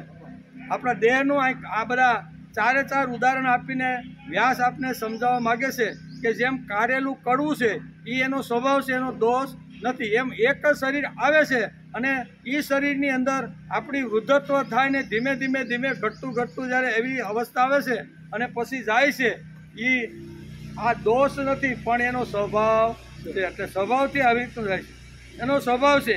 તેવી જ રીતે દેહનું જવું એ તેનો દોષ નથી પણ સ્વભાવ છે. દેહ મૂળભૂત પ્રકૃતિ છે. મૂળભૂત પ્રકૃતિમાં સતત ઉથલ પાથલ થાય છે. બરોબર? માના પેટમાં જ્યારે હતું ત્યારે બહાર નીકળ્યું ત્યારે ધીમે ધીમે ઉથલ પાથલ થવા માંડી ને. પગ નાના હતા, મોટા થયા, પછી એની સમજણ આવી, પછી આવી રીતનું બધું થવા લાગ્યું, ધીમે ધીમે વધવા લાગ્યું ને છેલ્લે ઘટવા લાગ્યું ને પછી હાવ છેલ્લે નષ્ટ થઈ જાય. એ ઉથલ પાથલ થાય છે. એ અર્જુન, અનંત અમૂર્ત ચહેરાઓ મૂર્ત થતા હોય છે. આ સૃષ્ટિમાં તેવું થાય તેમાં હરખાઈ જવાનું કોઈ કારણ નથી. તેવી જ રીતે મૂર્ત વાતો અમૂર્ત બનતી હોય છે, તેથી રડવાનું કોઈ પણ કારણ નથી. મૂર્ત અને અમૂર્ત, બરાબર? અમૂર્ત એટલે મૃત્યુ પામવું ને મૂર્ત એટલે આવે, અને આવે ને કોઈ ખજાનો મળી જાય એટલે બહુ હરખાવાનું કારણ નથી. હાથમાંથી ખજાનો ચાલ્યો જાય તો કોઈ આવી રીતનું શું કહેવાય, રડવાનું કોઈ કારણ નથી. એમ અત્યારે ભગવાન અત્યારે સમજાવે છે. એટલે શરીરનું ધ્યાનમાં રાખીને આ બધી વાતો, શરીર અને આત્માની વાતો આ શ્લોકની અંદર ભગવાન આપને સમજાવવા માગે છે. અર્જુનને ભગવાન પ્રથમ સમ્યક જ્ઞાન કહે છે, કારણ કે સામે ઉભેલા સ્વજનોના મોહમાં હતો અને ભગવાને અર્જુનના મોહને દૂર કરવો હતો. આમે અત્યાર સુધી તો કાંઈ વાંધો નહોતો. જ્યારે પિતામાં ભીષ્મનો પહેલો જ્યારે શંખ ફૂંકાણો ને ત્યારે તો એટલો બધો ઉત્સાહમાં આવી ગયો કે હવે તો યુદ્ધના મેદાનમાં જાય અને કૌરવોને આજના જ મારીને યુદ્ધ પૂરું. આવો ઉત્સાહ, સ્ફૂર્તિ, ચૈતન્ય એની અંદર હતું. ક્યારે? તો કે યુદ્ધ શરૂ થયા પહેલાં બંને સેનાઓ સામે ગોઠવાઈ ગઈ હતી. અહીંયા પાંડવ સેનામાંથી 18 મહારથીઓએ અલગ અલગ પ્રકારના શંખો ફૂંકી અને યુદ્ધનું આહવાન આપ્યું હતું. પિતામહ ભીષ્મએ પણ પોતાનો શંખ બજાવીને અહીંયા બધું સંકેતો આપી દીધા હતા. અર્જુનને નક્કી થઈ ગયું કે હવે યુદ્ધ 100% થવાનો છે. એટલે ભગવાનને સીધું કીધું કે ભગવાન, મારો રથ મધ્ય ભાગમાં લઈ જાઓ અને મારી સામે જેટલા કોણ દુર્યોધનનું કલ્યાણ કરવા માટે, દુર્યોધનનું શ્રેય કરવા માટે એના પક્ષમાં કેટલા યોદ્ધા આવ્યા છે ને એને હું છેલ્લી વાર જોઈ લઉં. એનો અર્થ શું થયો કે આ બધાને હું મારી નાખવાનો, મારો ગાંડીવનો ટંકાર થશે ને અને આ બધા કૌરવો મરી જવાના છે. એટલે જ અહીં ગીતામાં લખ્યું છે કે ભગવાનને ઓર્ડર માર્યો કે હે ભગવાન, મારો રથ તમે મધ્ય ભાગમાં લઈ જાઓ. એટલે કે કૌરવોનું હિત કરવા માટે કેટલા રાજાઓ પોતાનું સૈન્ય લઈને આ કુરુક્ષેત્રના મેદાનમાં આવ્યા છે ને એને સહેલા દર્શન હું કરી પછી ક્યારેય આ જગતમાં જોવાના નથી. એનો અર્થ એવો થયો કે અર્જુન મરવા માટે જન્મો નથી, ડરવા માટે જન્મો નથી. એને ડર તો હતો જ નહીં. આ તો ભગવાન છે એની જોડે. ભગવાન વગર પણ એને કેટલા બધા યુદ્ધો એને એકલા હાથે જીતા છે કે નથી જીતા. એટલે મરવાનો ડર, ભાગવાનો ડર કે હારવાનો ડર અર્જુનના મનમાં હતો જ નહીં. એને આને બધાને મારીશ અને મને હસ્તિનાપુરનું રાજ્ય મળશે, આ જ હેતુથી એ યુદ્ધના મેદાનમાં આવ્યો છે. અને પછી ભગવાન 4 સફેદ આવી રીતના ઘોડાઓ સાથે અહીંયા ભગવાન એનો રથ મધ્ય ભાગમાં લઈ જાય છે. અને મધ્ય ભાગમાં લઈ ગયા પછી ભગવાન એનો જે રથ છે ને એ મધ્ય ભાગમાં જ્યાં દ્રોણ અને પિતામહ ભીષ્મ હતા ને ત્યાં જ વચ્ચે ઊભો રાખી દીધો કે જોઈ લે આ બધાને. અને એમાં એને પિતામહ ભીષ્મને દ્રોણ દેખાણા અને પછી એના પ્રત્યેનો, સ્વજનો પ્રત્યેનો મોહ ઊભો થઈ ગયો છે. એટલે આ મોહ જે ઊભો થઈ ગયો છે એ દૂર કરવા માટે ભગવાન અત્યારે અહીંયા બીજા અધ્યાયના 20મા શ્લોકની અંદર આ બધી વાતો સમજાવે છે કે કોઈ પણ રીતે અર્જુનનો મોહ જે સ્વજનો પ્રત્યે જે લાગ્યો હતો ને એ મોહ દૂર કરવા માટે એણે 11મા શ્લોકથી શરૂઆત કરી અને એનો મોહ કેમ ઓછો થાય એના માટે ભગવાન એક એક વાત એને સમજાવતા જાય છે. અર્જુનને ભગવાન પ્રથમ સમ્યક જ્ઞાન કહે છે, કારણ કે સામે ઉભેલા સ્વજનોના મોહમાં અર્જુન પડ્યો હતો. ભગવાને એ મોહને દૂર કરવા માટે અર્જુનને વારંવાર એને કહેવું પડે છે કે આત્મા અમર છે, મરવાવાળું તત્વ છે એ તો શરીર છે, એ તો પંચભૂતમાં જીવ ગયા પછી ભળી જવાનો છે, આત્મા અમર. આમ કહેવાનું એણે 11મા શ્લોકથી શરૂઆત કરી દીધી. કહેવાનો અર્થ કે આ બધી વાતો સમજાવતા સમજાવતા અહીંયા બહુ સરસ રીતે આ શ્લોકની અંદર કહે છે.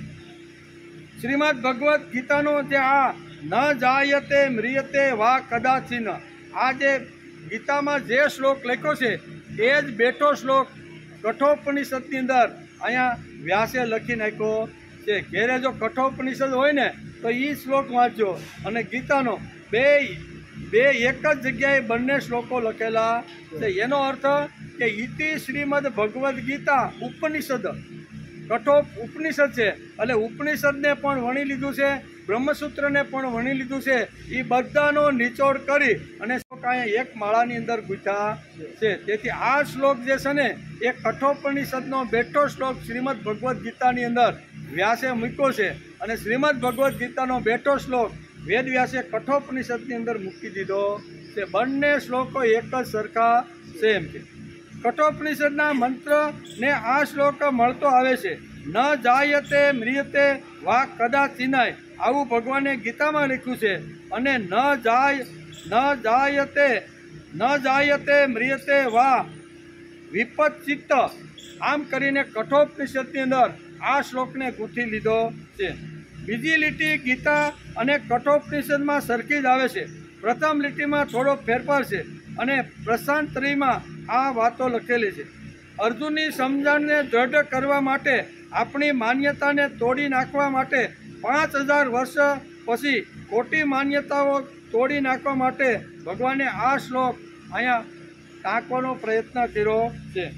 ભગવાન આ શ્લોકમાં સ્પષ્ટ કહે છે કે આત્માના ગુણો એટલે કે આત્માના ગુણ ધર્મોમાં શું છે?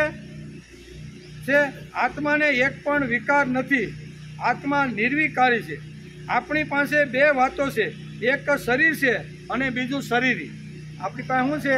શરીર એટલે આપણે પંચમહાભૂતનું બનેલું જે પૂતળું છે એને આપણે શરીર કહીએ છીએ, અને શરીરી એટલે પંચમહાભૂતના અંદર રહેલું જે ચૈતન્ય તત્વ છે એને શરીરી કહેવામાં આવે છે. એટલે આપણી પાસે બે વાતો છે, એક શરીર અને બીજું શરીરી. શરીરી એટલે આ દેહ એટલે દેહની અંદર રહેલું આત્મ તત્વ છે. શરીરમાં મન, બુદ્ધિ, ઇન્દ્રિયો, અહંકાર આ બધું શરીરમાં આવે છે. એ 17 તત્વનો જે દેહ બનેલો છે એ બધો શરીરની અંદર લાગુ પડે છે. પંચમહાભૂતો છે તે પંચ જ્ઞાનેન્દ્રિય, પંચ કર્મેન્દ્રિય, મન અને બુદ્ધિ, આ 17 તત્વોનો જે દેહ છે ને એ શરીરની અંદર લાગુ પડે છે. દેહી એટલે કે અંદર રહેલું જે શરીરી તત્વ છે એને આ લાગુ પડતું નથી. એમ કે આપણી પાસે એટલે કે શરીરમાં મન, બુદ્ધિ, ઇન્દ્રિયો, અહંકાર આ બધું શરીરમાં આવે છે. 17 તત્વોનો આ દેહ છે તેમાં બધું આ આવી જાય છે. એમ કે છે શરીરના ગુણધર્મો શું છે તો એનો પણ આ વિસ્તારથી વ્યાસે લખવાનો પ્રયત્ન કર્યો છે. શરીરના ગુણધર્મો શું છે? આપણા શાસ્ત્રકારોએ તેને ષડ વિકારો કીધા છે, જે આગળ આપણે જોયા ષડ વિકારો. એમાં પહેલો છે જાયતે એટલે જન્મ, ઉત્પત્તિ થાય. અંદર 7 માસનું અંદર ગર્ભ હોય એટલે એની ઉત્પત્તિનો વિચાર માણસને આવે છે કે અંદર કંઈક છે. બીજી વાત છે પછી જન્મે છે અને ધીમે ધીમે વિકાસ પામે છે. પછી અસ્થિ એટલે એનું અસ્તિત્વ થાય છે.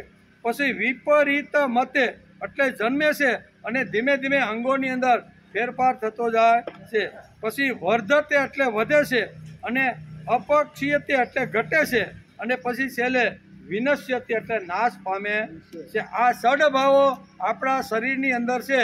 અંદર રહેલા ચૈતન્ય તત્વ કે શરીરી એટલે કે આત્મ તત્વને હોતા નથી. આ દુનિયામાં જેટલા પદાર્થો દેખાય છે, સાકાર છે, તે બધા જ પદાર્થો જન્મે છે, એ અસ્તિત્વમાં આવે છે, વિપરિણમિત થાય છે, વધે છે, ઘટે છે, અને અંતે બધા નાશ પામે છે. આત્મામાં આ એક પણ વિકાર નથી. તેથી ભગવાને આ શ્લોક અર્જુનને કહેવો પડ્યો કે સામેવાળા મૃત્યુ પામે તેની ચિંતા અર્જુનને હતી. તેથી કહે છે ચિંતા કરવાનું કોઈ કારણ નથી. સામેવાળા જો મારા સગા સંબંધી અથવા ગુરુ અને પિતામાં ભીષ્મ, જેના ખોળામાં હું નાનાનો મોટો થયો, જેણે મને લાડકોડથી ઉછેર્યો, એવા પિતામાં ભીષ્મને હું કેવી રીતે મારું? આ જ્યારે અંદર ગડમથલ શરૂ થઈ છે ત્યારે ભગવાન કહેશે કે આત્મા તો અમર છે, એને કોઈ મારી શકતું નથી. આ દેહ બધા છે વિકારી છે, એ આ તારી સામે ઊભા છે, આજે છે અને આવતીકાલે હશે નહીં. તેથી તું યુદ્ધ કર, તું લડવા માટે પ્રવૃત્ત થા. આમ કરી અને ભગવાને એને લડવા માટેનો આવી રીતની પ્રેરણા આપે છે. તેથી શાસ્ત્રકારો ઘણી બધી વાતો આ શ્લોકની અંદર સમજાવવામાં આવે છે. ઘણી બધી વાતો સમજાવવામાં આવે છે. આજે બધે મોટા ભાગમાં દેહ મીમાંસાઓ થાય છે. કેવી? ગઈકાલે આપણે જોતા હતા ને કે દેહની જ મીમાંસાઓ થાય છે. દેહને શણગારવાનું, એને સારી રીતે રાખવાનું, આવી રીતનું ઘણી બધું જગતમાં થતું હોય છે. તેથી અંદર રહેલું જે તત્વ છે એને શણગારવાનો માણસે પ્રયત્ન કરવો. બહારની વસ્તુ માટે તો આપણે ખૂબ પ્રયત્ન કરીશું, બરાબર. અને સુંદર મજાનું અહીંયા પાંડુરંગ શાસ્ત્રી એક સરસ મજાનું દૃષ્ટાંત આપે છે કે જે વખતે પાંડવો 14 એટલે કે 13 વર્ષનો જ્યારે વનવાસ ભોગવી રહ્યા હતા, બરાબર, અને એ સમયે એક ઘટના બને છે. પાંડવો દ્રૌપદી સાથે વનની અંદર વિચરી રહ્યા છે. ઘણા સમય સુધી વનની અંદર આવી રીતના આગળ જતા જાય છે અને ખૂબ જ તરસ લાગે છે. અને તરસ લાગે છે પછી એને કોઈ જગ્યાએ પાણી મળતું નથી. પછી પાંડવો બધા એક જગ્યાએ ઝાડની નીચે બેસીને કહે છે કે ભાઈ ઝાડવા ઉપર જોઈને તમે જુઓ તો ખરા, આમાં ક્યાંય આજુબાજુ ક્યાંય પક્ષીઓ ઉડતા હોય તો ખબર પડે કે આ દિશામાં પાણી. તો આવી રીતના ભીમ કે અર્જુન ઝાડ ઉપર ચડીને બધું જોવે છે તો કે ભાઈ એક જગ્યાએ પાણી હોય ને એવું લાગે છે, અહીં પક્ષીઓનો આવી રીતનો કલરવ આવી રીતનો થઈ રહ્યો. તો કે કાંઈ વાંધો નહીં, ધીમે ધીમે કે કાંઈ બધા પાણી ભરવા કોણ જશે? તો સહદેવને મોકલે છે, ધીમે ધીમે નકુલને મોકલે છે, ભીમ પણ જાય છે, અર્જુન પણ જાય છે. બધા એક તળાવની કાંઠે જાય છે અને એ તળાવ યક્ષએ બનાવેલું હતું. એટલે એ તળાવની અંદર પાણી પીતા પહેલાં યક્ષ અહીંયા કહેશે કે ભાઈ તમારે પાણી પીવું એનો કાંઈ વાંધો નથી, પણ મારા પ્રશ્નનો તમારે ઉત્તર આપો ને પછી જો તમે પીશો ને તો એ પાણી તમને આવી રીતનું થશે, નકર તમે મૃત્યુને. અને બધાય કહેશે કે હવે તું કહેવાવાળો અમને કોણ? અમને બધાને તરસ લાગી છે, દ્રૌપદીને પણ ખૂબ લાગી છે. એમ કરીને નકુળ છે, સહદેવ છે, અર્જુન છે અને ભીમ ચારે ચાર આવી રીતના પાણી પીવે છે. ચારે ચાર પડી જાય છે. યક્ષને જવાબ આપ્યા વગર પાણી પીવાનો પ્રયત્ન કરે છે. અને પછી યુધિષ્ઠિર રાહ જોશે કે ચારે ચાર ભાઈઓને મોકલા, પણ હજી સુધી આ માટે યુધિષ્ઠિર જાય. યુધિષ્ઠિરે જોયું તો ચારે ચાર ભાઈઓ મૂર્છિત થઈને પડેલા, તળાવને કાંઠે આવી રીતના પડેલા છે. એટલે વિચાર કરે છે કે આ સ્થિતિ કઈ છે? આને કાંઈ કોઈ જગ્યાએ ઈજા નથી, કોઈ આની ઉપર ઘા કર્યો નથી, અને છતાંય આવી રીતના મૃત્યુને આવી રીતના કેમ આવી થયા? એટલે વિચાર કરે છે, બધાને તપાસે છે, પણ કોઈ જગ્યાએ કોઈ બહારથી આવી રીતનો માર માર્યો હોય કે એવું કોઈ છે, કોઈ ઈજાઓ હતી નહીં. એટલે કે હશે હું એમ કે એ કે કાંઈ વાંધો નહીં, પણ દ્રૌપદી અત્યારે પાણીથી તરસી થઈ છે, એને પાણી તો પાઈ આવું ને પછી આ જે ઘટના છે એનો પછી વિચાર કરી. એમ કરીને પાણી પીવા જાય છે. અને એ વખતે યક્ષ કહે છે કે ભાઈ તું તારા આજે તારા ભાઈઓ જે છે ને એની દશા આવી મેં જ કરી છે. શા માટે? યુધિ કે શા માટે તમે મારા ભાઈઓની આવી દશા કરી? તો મેં એને કીધું કે મારા પ્રશ્નનો ઉત્તર આપ્યા વગર જો તમે પાણી પીશો ને તો તમે આવી રીતના મૂર્છિત અને મૃત્યુના ઘાટ.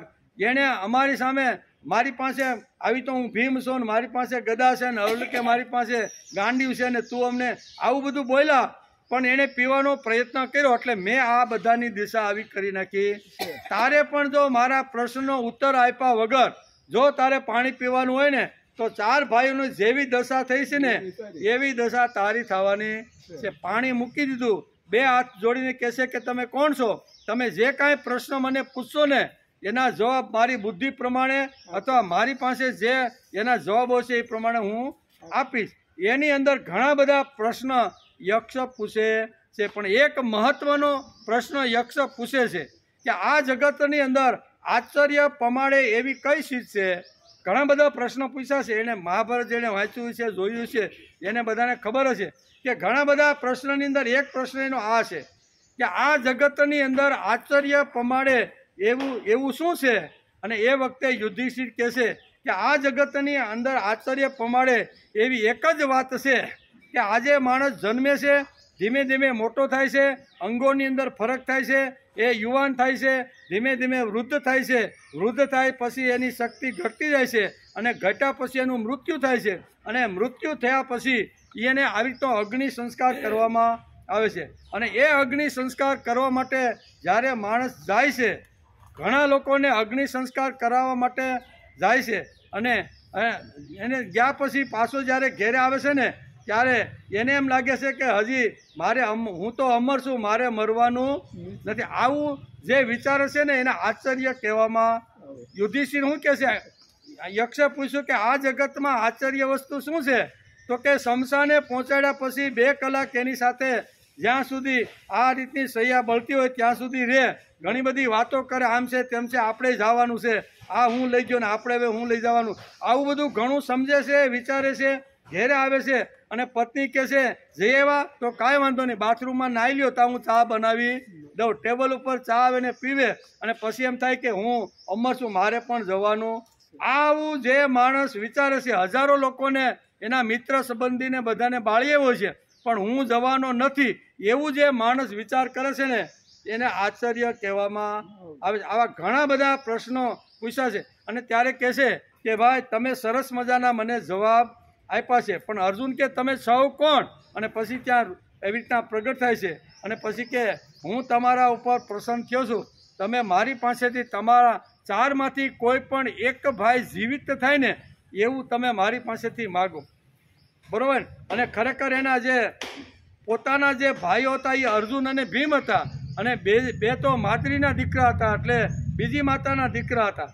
કોઈ પણ માણસ જો એની જગ્યાએ મારા તમારા જેવો હોય ને તો એમ કે ભાઈ મને અર્જુનને ઊભો કરે અથવા ભીમને ઊભો કરે. પણ અહીંયા યુધિષ્ઠિરે માગ્યું કે આજે તો હું કુંતા માતાનો એક પુત્ર તો જીવિત છું, પણ માદ્રીના બંને પુત્ર આવી રીતના મૃત્યુ પામ્યા છે, એમાંથી એક પુત્રને તમે જીવિત કરો.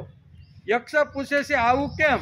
તમારી પાસે બળવાન ભીમ છે, તમારી પાસે ગાંડીવધારી અર્જુન છે, યુદ્ધના મેદાનમાં આ બે તમને તમારા રક્ષક તરીકે કામમાં આવશે, એને જીવિત કરવાનું તમે ન માગ્યું અને તમે આને માગ્યું કારણ શું છે?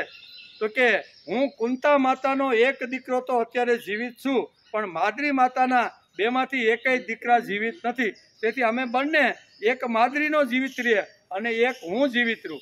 આમ કરી અને યક્ષ એને જીવિત કરે છે. પછી તો કહે છે કે બીજું માગો, તો બીજામાં પણ આવી રીતના કહેવાનો અર્થ કે આવી રીતના બધા જ ભાઈઓને જીવિત કરે છે. અહીંયા મહાભારતની અંદર આ વાત કહેવાય કે આશ્ચર્ય, આ જગતની અંદર આશ્ચર્યમાં આશ્ચર્ય કઈ વાત છે? મૂળ વાત અહીંયા એ કહેવાની છે. ઘણા લોકોને આપણે સ્મશાન યાત્રામાં જઈ આવીશું, ઘણાને બાળ્યા છે, ઘણાને ગામડામાં તો દંડા ફેરવીને લે થોડુંક રહી ગયું છે, જરીક આમને આમ ઉથલાય એટલે પાછું હરખું થઈ જાય. આવું કરીને આવ્યા છું, પણ છતાંય માણસ એમ છે કે હું મરવાનો નથી. આ જગતનું મોટામાં મોટું આશ્ચર્ય છે. એટલે અહીંયા ભગવાન આપણે સમજાવે છે કે ન જાયતે મ્રિયતે, એક છેડો આ છે અને બીજો છેડો અહીં કહે છે હન્યતે માને શરીરે. આ 2 વાતો આ શ્લોકની અંદર ભગવાન આપણે સમજાવવાનો પ્રયત્ન કરે છે કે હે અર્જુન, આ આત્મા ન જન્મે છે અને ન પણ કોઈ કાળે મરણ પામે છે, તેમજ આ ઉત્પન્ન થઈને ફરીથી થવાવાળો નથી. આ અજન્મા, નિત્ય નિરંતર રહેવાવાળો, શાશ્વત અને અનાદિ છે. શરીરના હણાવા છતાં પણ આ આત્મા હણાતો નથી. મૂળ વાત અહીં કહેવા. તેથી કહે છે કે અર્જુન ભગવાનને કહે છે કે શું બકવાસ કરે છે? હાથમાં ગાંડી લે, ઊભો થા, આત્માને કોઈ હણવાનું નથી ને કોઈ હણી શકવાનું. તારો આ બકવાસ હું આ 20 શ્લોકથી તને કહેતો આવું છું, અને પહેલા અધ્યાયની અંદર ઘણો મોટો તે બકવાસ કરી દીધો. હવે આ બધું છોડ, હાથમાં ગાંડી લે અને કર્મ પ્રવૃત્ત થા. કોઈ પણ હિસાબે અર્જુનને ભગવાને કર્મ પ્રવૃત્ત બનાવવાનો જે હથિયાર છોડી દીધા છે એ હથિયાર હાથમાં અર્જુન લે, એના માટેના આ 20 શ્લોક સુધી ભગવાને પ્રયત્ન કર્યા છે. આત્મા અનાત્માની વાત કરી છે, જીવ શિવની વાત કરી છે, પછી અહીંયા શાશ્વતની વાત કરી છે, પછી ઘણા બધા ધર્મોની પણ જાતિ ધર્મ છે, કુળ ધર્મ છે, સનાતન ધર્મ છે. આ બધી જ વાતો જે અર્જુને ભગવાને પહેલા અધ્યાયની અંદર જે ભગવાને તર્ક અને દલીલ ચલાવીને જે કીધું એના બધાનો જવાબ અહીંયા ભગવાન આ બધા શ્લોકોની 11 થી 20 શ્લોકની અંદર જે કાંઈ અર્જુનના પ્રશ્ન હતા ને એ બધાનો જવાબ આપે છે. અને ભગવાન તો હવે થોડાક આમ અક્કડ થતા હોય ને કે હવે આ બતારો બકવાસ બધો બંધ કર, હાથમાં ગાંડી લે અને સામે જે આતતાઈઓ છે એ બધાને આતતાઈને તું ભાર, એમ ભગવાન કહે છે. અર્જુન ભગવાનને કહે છે કે શું બકવાસ કરે છે, કામે લાગી જા. આત્મા કોઈને હણતો નથી અને આત્મા કોઈથી હણાતો, તારે કામે લાગી જવાનું છે.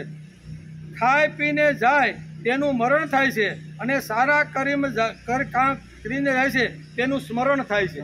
શું છે સ્મરણ અને મરણ? બે વાત અહીં સમજાવે છે કે જે ખાઈ પી અને મોજ કરીને ગયો છે, જેને જીવનમાં કાંઈ સંસ્કાર કુટુંબમાં આવે, પરિવારમાં આવે, આપણા જીવનમાં આવે, એના માટે કાંઈ કર્યું જ નથી. ખાવો પીવો અને મજા કરો એવો જ્યારે આ જગત છોડીને જાય છે ત્યારે શું છે, આ જગતમાંથી જાય છે તેનું મરણ થાય છે અને સારા કામ કરીને જાય છે તેનું સ્મરણ થાય ને. સારા કામ કરીને આ જગતમાં જે લોકો ગયા છે એનું આજે માણસ સ્મરણ કરે કે નહીં, એની જન્મ જયંતિ ઉજવે કે નહીં? શા માટે? કે આ મહાપુરુષો કંઈક સારું કરીને ગયા છે, સારું કરીને ગયા છે.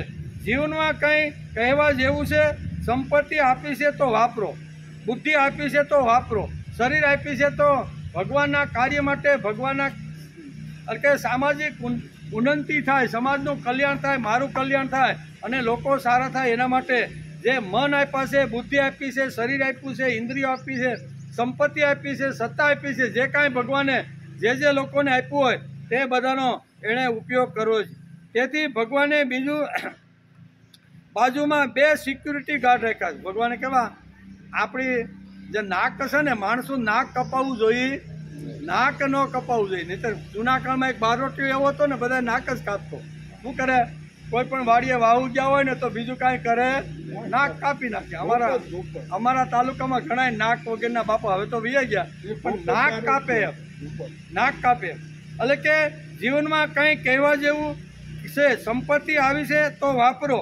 કરોડો રૂપિયા ખાઈ શકવાના નથી, એને સારા કામમાં વાપરવા જોઈએ. નાક કપાવીને માણસ જગતમાંથી જાય, નાક ન કપાય. તેથી ભગવાને બાજુની અંદર 2 સિક્યુરિટી ગાર્ડ આપ્યા છે. અહીં શું છે, આપણું નાક ક્યાં છે? નાક ભગવાને અહીં ન રાખ્યું, નકર તો જોવું પડે કે ભાઈ કોણ કાપવા તો આવ્યું નથી ને. પણ નાક કાપવા આવે ત્યારે ભગવાન અહીંયા પાંડુરંગ શાસ્ત્રી ઘણીવાર પ્રવચનમાં કહે છે કે નાકનું રક્ષણ કરવા માટે 2 સિક્યુરિટી ગાર્ડ આપી દીધા.